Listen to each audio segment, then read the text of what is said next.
Hai nakama, apa kabar? Selamat datang di channel Anime Haki.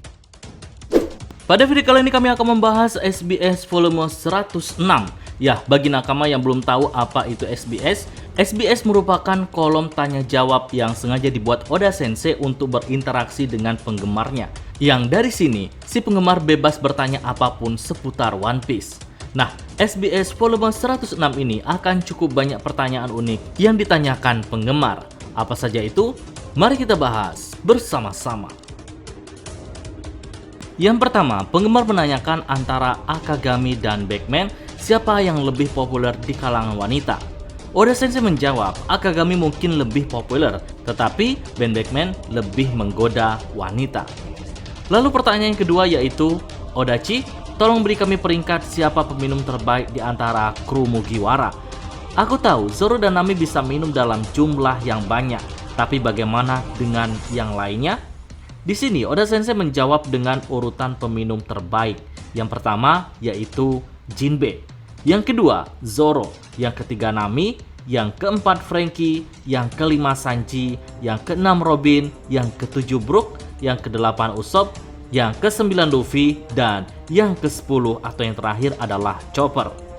Menurut Oda Sensei, peringkat ini agak sulit untuk dibuat. Suka minum atau bisa minum banyak adalah hal yang berbeda. Setiap orang minum dengan sikap yang berbeda terhadapnya.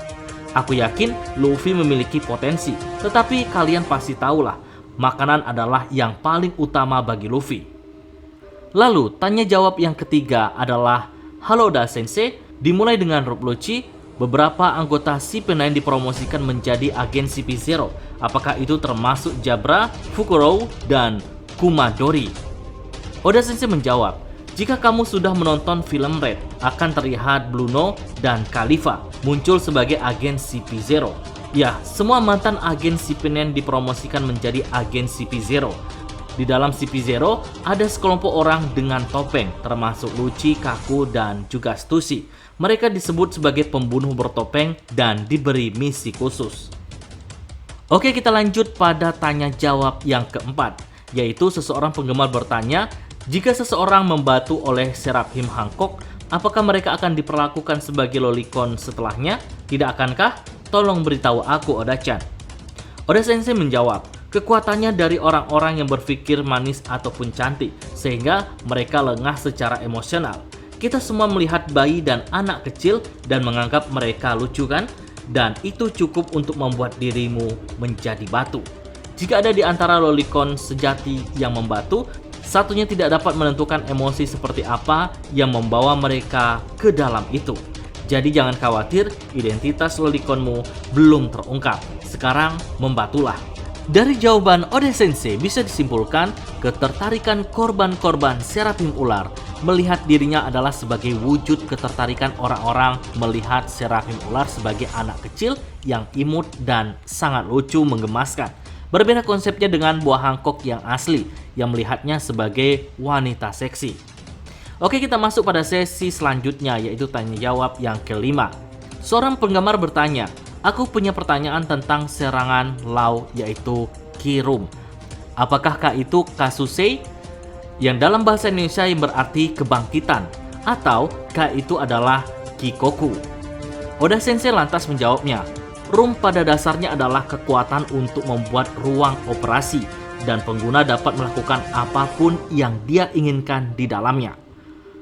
K-Room atau Kirum harus memasukkan pisaunya ke dalam room. Pengguna dapat melakukan apapun yang diinginkan sesuka hatinya di dalam ruangan, sehingga ia dapat merentangkan pedang atau menyerang dengan penciptaan shockwave yang kuat. Singkatnya, K adalah pisau ataupun pedang. Salah satu teknik R-Room, R adalah Ri dalam artian kebangkitan atau jarak. Itu adalah ruangan yang jauh dari si pencipta. Sebelumnya, Law sebagai dokter utama harus berada di dalam ruang operasi. Namun, dengan awakeningnya buah OP-OP Nome itu tidak diperlukan lagi. Tidak apa untuk merasakan intinya saja jika semuanya terdengar terlalu rumit.